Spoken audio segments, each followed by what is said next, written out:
భారతదేశంలో ఉన్నటువంటి ఆలయాల మీద శృంగారాన్ని ప్రతిబింబించే చిత్రాలు ఎందుకుంటాయి? అసలు వీటి వెనుక ఉన్నటువంటి రహస్యం ఏంటి?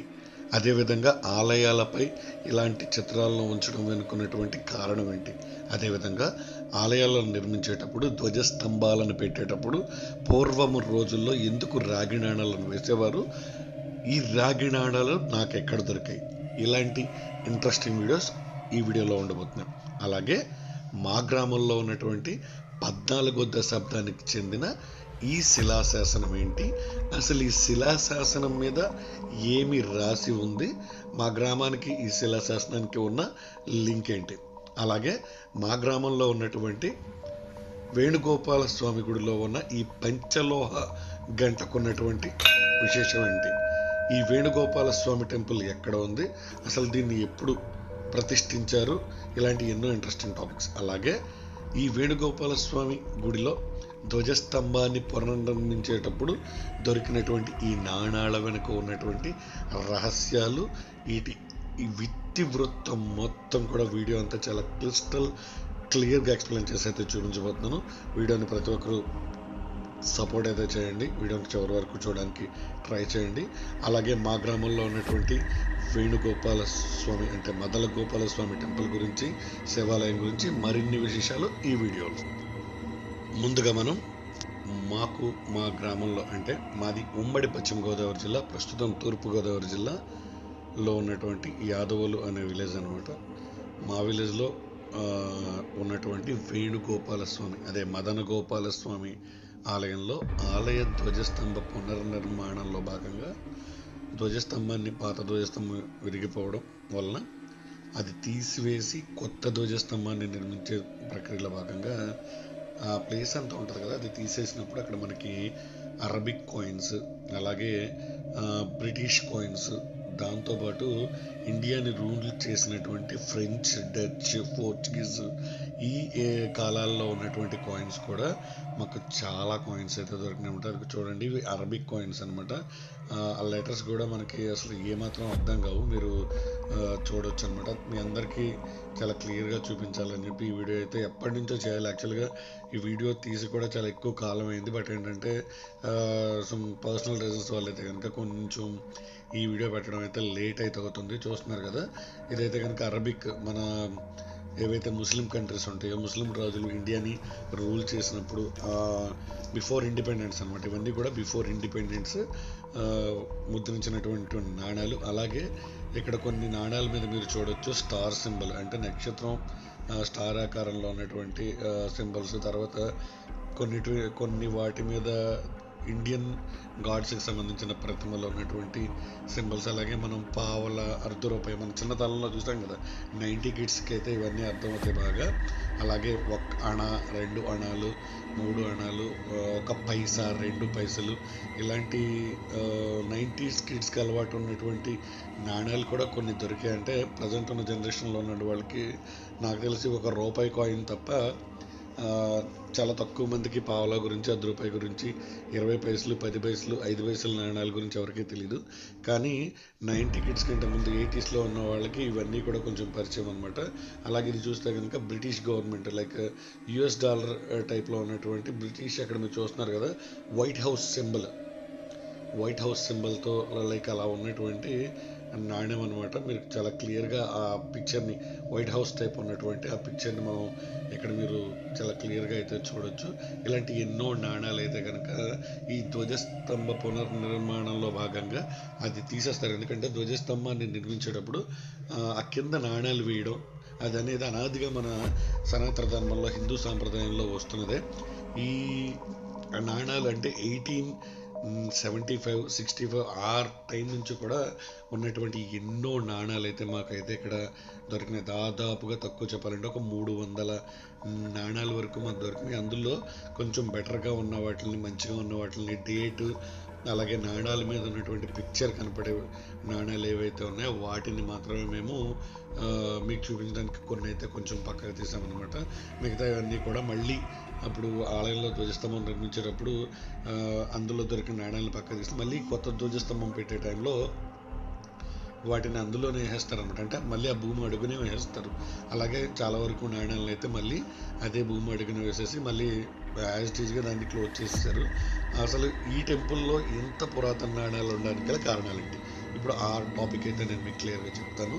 ఆల్మోస్ట్ మా గ్రామంలో ఉన్నటువంటి, అంటే మా యాదవులు గ్రామంలో ఉన్నటువంటి శివాలయం అలాగే మదన గోపాల స్వామి ఆలయాలకు దాదాపుగా 14వ దశాబ్దంలో వీటిని నిర్మించినట్టు ఈ మధ్యన మాకు దొరికినటువంటి ఒక శిలాశాసనం, గ్రామంలో మొట్టమొదటిసారిగా బయటపడ్డటువంటి ఒక శిలాశాసనం ద్వారా దాన్ని నాకు తెలిసినటువంటి ఆర్కియాలజీ డిపార్ట్మెంట్లో ఉన్న ఒక ఫ్రెండ్ ద్వారా దాన్ని రీసెర్చ్ చేస్తే ఆల్మోస్ట్ అది 11 నుంచి 14వ దశాబ్దానికంటే రెడ్డి రాజులు, గణపతి రాజులు, వీళ్ళు శాతవాహనులు వీళ్ళ పరిపాలించిన కాలానికి చెందినవి. అటువంటి శిలాశాసనాలు ఆ ఏరియాలో మరింత దొరికేందుకు అవకాశం ఉందని కూడా వాళ్ళు చెప్పడం జరిగింది. సో ఈ నాణ్యాలన్నీ కూడా ఆ రోజుల్లో, అంటే 14th సెంచరీ రోజుల్లో ఈ ఆలయాలను నిర్మించేటప్పుడు, ఎందుకంటే ఈ రెండు ఆలయాల స్ట్రక్చర్ కూడా ప్రజెంట్ మన చుట్టుపక్కల మీ గ్రామాల్లో కానీ మీరు చూసినటువంటి ఆలయాల్లో ఉన్నటువంటి స్ట్రక్చర్ అయితే ఉండదు. చాలా పురాతన స్ట్రక్చర్ అన్నమాట. అంటే ఆలయాన్ని నిర్మించడానికి ప్రతి ఆలయానికి ఒక్కొక్క స్ట్రక్చర్ ఉంటుంది. ఒక్కొక్క దశాబ్దంలోనూ ఒక్కొక్క ఏరియాలో ఒక్కొక్క టైంలో ఒక్కోలాగా ఆలయాల్ని బిల్డ్ చేస్తూ ఉంటారు, అంటే కడతా ఉంటారనమాట.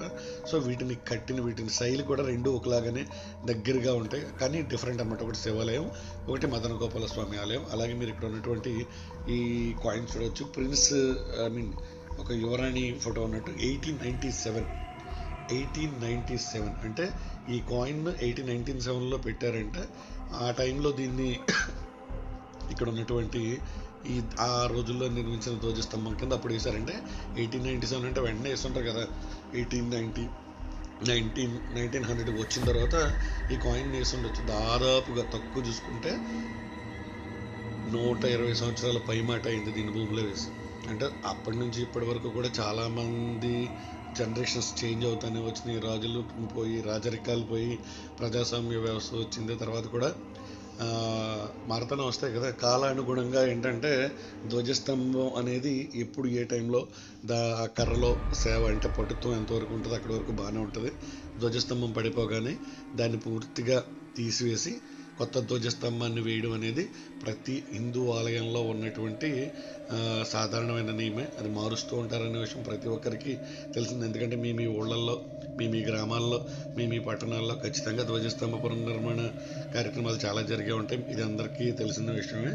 సో ఆ టైంలో బయటపడ్డ ఈ నాణాలు, అంటే ఈ రెండు టెంపుల్స్కి కూడా దాదాపుగా 14వ దశాబ్దం చివరలు 11 నుంచి 14వ దశాబ్దం మధ్యకాలానికి చెందినవని చెప్పడానికి ఉన్నటువంటి ఇది మొదటి ఆధారం. అయితే రెండో ఆధారం ఏంటంటే ఈ ఆలయంలో ఉన్నటువంటి స్ట్రక్చర్ అన్నమాట. లోపల ఉన్నటువంటి నక్షత్రం ఆకారంలో ఉండే, అంటే ఆలయంలో పెట్టేటటువంటి గంట ఉంటుంది కదండి, ఆ గంట ఉన్న ప్లేస్లో ఒక రకమైన చక్రం ఉంటుంది అనమాట. ఆ చక్రాన్ని మనం సరిగ్గా అర్థం చేసుకుని చూసిన వాళ్ళకే ఆ ఏరియా అర్థమవుతుంది. అలాగే అక్కడ ఉన్నటువంటి గంటకు కూడా చాలా ప్రత్యేకత అనమాట. ఈ ఆలయంలో ఉన్నటువంటి గంట, దీన్ని పంచలోహాలతో తయారు చేశారు ఈ గంటని. ఆ సౌండ్ కూడా చాలా యూనిక్గా వస్తుంది, ఇప్పుడు ఉన్నటువంటి రాగి ఇత్తడి గంటల్లాగా కాకుండా. అలాగే ఇక్కడ ఉన్నటువంటి చూడండి కొన్ని డిఫరెంట్ ఇయర్స్కి సంబంధించినటువంటి నాణ్యాలు అనమాట. చాలా అద్భుతమైన కలెక్షన్. నేను కేవలం మీ అందరికీ చూపించడం కోసం, ఎందుకంటే అది వీడియో చేయడం గొప్ప కాదు, దాన్ని మీ అందరికీ క్లియర్గా ఆ ప్రతి నాణ్యం, దాని మీద ఉన్నటువంటి డేట్, ఆ స్పెల్లింగ్ కూడా కనిపించే విధంగా చాలా వరకు క్లియర్గా తీయడానికి అయితే ట్రై చేసాము. అలాగే ఇక్కడ చూడండి 1919 ఇలా డిఫరెంట్ ఇయర్స్ అనమాట. సో చాలాసార్లు ఈ ఆలయం యొక్క ధ్వజస్తంభాన్ని మార్చిన సందర్భాల్లో, వివిధ సందర్భాల్లో, అలాగే మాకు రీసెంట్గా కూడా కొన్ని కొత్త నాణ్యాలు, అంటే 1985 తర్వాత ఉన్నటువంటి నాణ్యాలు కూడా దొరికాయి. బట్ అవి అంత పురాతనమైనవి కాకపోవడం వల్ల వాటిని మేము కంప్లీట్గా పక్కనైతే పెట్టేసాము అనమాట. ఇక్కడ మీరు చూడొచ్చు, ఇది 1910. ఈ నాణ్యం వచ్చేటప్పటికి 1910కి సంబంధించిన నాణ్యం అనమాట. ఇది మీరు చూడొచ్చు, కింద మీరు 1910 అని ఉంటుంది. బ్యాక్ సైడ్ అక్కడ ప్రిన్స్ లేకపోతే అది రాజా రాణి అనేది క్లియర్గా తెలియట్లేదు, కానీ 1/4 అణా అనమాట. ఇది ఈ నాణ్యం యొక్క ప్రైస్ ఆ రోజుల్లో 1/4 అణా. సో అలా ఈ నాణ్యాన్ని అయితే కనుక ఇక్కడ మనకి ఉండడం మీరు గమనించవచ్చు. అలాగే ఈ రెండు ఆలయాలకు ఉన్నటువంటి మరొక కామన్ విషయం ఏంటంటే ఆలయం లోపల ఉన్నటువంటి స్ట్రక్చర్ కానీ బయట ఉన్నటువంటి స్ట్రక్చర్ కానీ చాలా యూనిక్గా ఉంటుంది. రెండు ఆలయాల్లో ఉన్నటువంటి గంటల స్వరూపాలు వాటి షేప్స్ కూడా దగ్గరగా ఉంటాయి. అలాగే మా గ్రామానికి ఉన్నటువంటి మరొక ప్రత్యేకత ఏంటంటే మీకు తెలుసు రుద్రమదేవి గారి అత్తవారు అంటే కాకతీయ వంశానికి చెందిన రుద్రమదేవి అత్తవారిలు నిడదవాళ్ళు. సో ఆవిడ వేసవి విడిది కోసం వచ్చే ఏరియా రుద్రమకోట. అంటే పోలవరం నుంచి లోపలికి మనం బోట్ మీద వెళ్తూ ఉంటే ఆ ఏరియా తగులుతుంది. అదేవిధంగా మనం భద్రాచలం నుంచి కూడా వెళ్ళేటప్పుడు వినాయకపురం నుంచి లోపలికి వెళ్తే రుద్రమకోట అనే ఏరియా కూడా ఉంటుంది. అది కూడా one of the tourist place అనమాట. సో మాకు మా చిన్నప్పుడు మా తాతయ్యలు వాళ్ళు కూడా చెప్తూ ఉంటారు, మా ఊరికి దగ్గరలో ఒక 3 నుంచి 4 కిలోమీటర్ల దూరంలో కోట అనేది ఒకటి ఉండేది, అది రాజుల కోట అని చెప్తూ ఉంటారు. ప్రజెంట్ అయితే కనుక ఇప్పుడు అక్కడ కోట కానీ అటువంటిది అయితే ఏమీ లేదు, అదంతా కంప్లీట్గా భూస్థాపితం అయిపోయింది. మేము చిన్నప్పటి నుంచి క్రికెట్ ఆడుకునే ప్లేస్లో దాని పక్కనే ఉన్నటువంటి ఏరియాలో ఏదో ఒక చిన్న స్తంభంలా ఉందన్నమాట. యాక్చువల్గా ఇది అనుకోకుండా యాక్చువల్గా వీడియోస్ పని మీద ఎడిటింగ్ మీద చల్లగా ఉండదని కూర్చుందామని అనుకోకుండా ఈ ఏరియాకి వెళ్ళినప్పుడు నాకు ఇది కనిపించింది. సో అప్పుడు దీన్ని జాగ్రత్తగా పరిశీలించి నాకు తెలిసిన ఆర్కియాలజీ డిపార్ట్మెంట్లో ఉన్న ఫ్రెండ్కి దీన్ని పంపించిన ద్వారా ఆయన చెప్పారనమాట దీని కంప్లీట్ హిస్టరీ అంతా కూడా.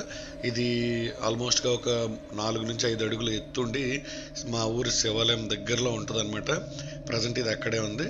దీనికి ఉన్నటువంటి ఇతివృత్తం ఏంటంటే గణపతి రాజులు, రెడ్డి రాజులు ఈ ప్రాంతాలను పరిపాలించేటప్పుడు వాళ్ళు ఇలాంటి శిలాశాసనాలు వేసేవారని చెప్పి దీని గురించి ఇంకా కంప్లీట్ వీడియో అయితే కనుక నేను నెక్స్ట్ వీడియోలో చెప్తాను. అలాగే అసలు ఆలయాల మీద శృంగారాన్ని, కామసూత్రాన్ని ప్రతిబింబించే చిత్రాలు ఎందుకు ఉంటాయని విషయానికి వచ్చేటప్పటికి భారతదేశ వివాహ వ్యవస్థ గురించి, భారతదేశంలో ఉన్నటువంటి సంబంధ బాంధవ్యాలు, భార్యాభర్తలు ఇలాగ కుటుంబాలను ఎలా ముందుకు తీసుకెళ్లాలనే విషయాల గురించి చెప్పడంలో భాగంగా ఈ ఆలయంలోనే కాదండి ఏ హిందూ దేవాలయాల మీద కూడా, ప్రతి దేవాలయాల మీద కూడా శృంగారాన్ని ప్రతిబింబించే అంటే భారతదేశ వివాహ వ్యవస్థలో ఉన్నటువంటి ఔన్నత్యాన్ని ప్రతిబింబిస్తూ ఉండేటటువంటి శృంగార ప్రతిమలు చూపించడం అనేది అనాదిగా వస్తున్నది. ఇటువంటి శృంగార భంగిమలు కొంతమంది ఆకతాయిలు కానీ, కొంతమంది హిందూ ధర్మాన్ని వ్యతిరేకించేటటువంటి వారు కానీ ఆలయాలు అనేవి బూతు బొమ్మలకు నిలయాలని చెప్పి ఇలా ఇష్టం వచ్చినట్టు మాట్లాడే వాళ్ళు ఉంటారు. అది వాళ్ళ విజ్ఞతకే మనం వదిలేసుకోవాలి.